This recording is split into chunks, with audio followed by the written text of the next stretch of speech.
Yeah, the historic events that we're going to see in the next few hours on the 38th parallel really being watched here at the White House. For the White House, this is almost like a dress rehearsal of the potential Kim Jong Un Trump summit. What is agreed to there hopefully will launch another historic meeting still between the end of May, beginning of June, we're being told.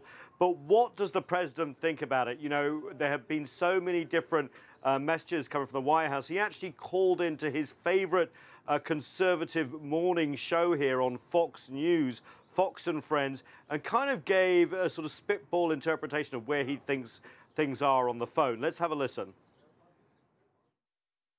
First of all, we're doing very well with North Korea, and we'll see how it all comes out. Again, Brian, I'm not like Obama, where you go in and you have Kerry, who's the worst negotiator I've ever seen. He goes in for the Iran deal. He never leaves. He should have left. He should have just left. He could have made a much better deal. But so it could be that I walk out quickly, with respect, but it could be that maybe the meeting doesn't even take place. Who knows? So who knows? I mean, we can't really make much out of that. The meeting may happen, it may not happen. If it does happen, the US president could walk out.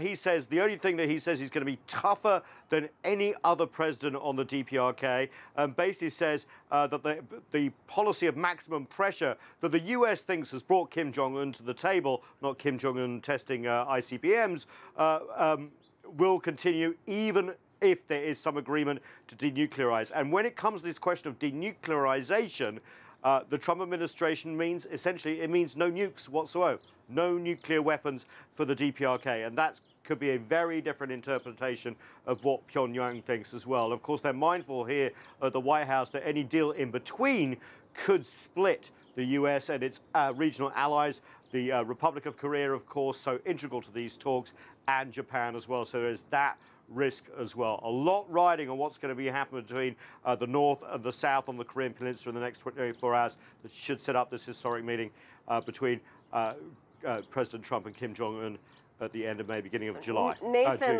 June, let me switch gears a bit here and talk to me about this announcement that President Trump is finally going to the United Kingdom, a trip that was supposed to happen a long time ago. Yeah, absolutely. Remember, Theresa May, the British Prime Minister, was one of the first visitors here to the White House after the president assumed the presidency. And it was widely assumed he would have a full-blown state visit in the United Kingdom. But some things happened, didn't they? The UK do not really like Donald Trump. He had made some comments about Charlottesville, of course, neo-Nazis. He retweeted an anti-Muslim video from a hate group in the UK. He laid into London's mayor, Sadiq Khan, a Muslim.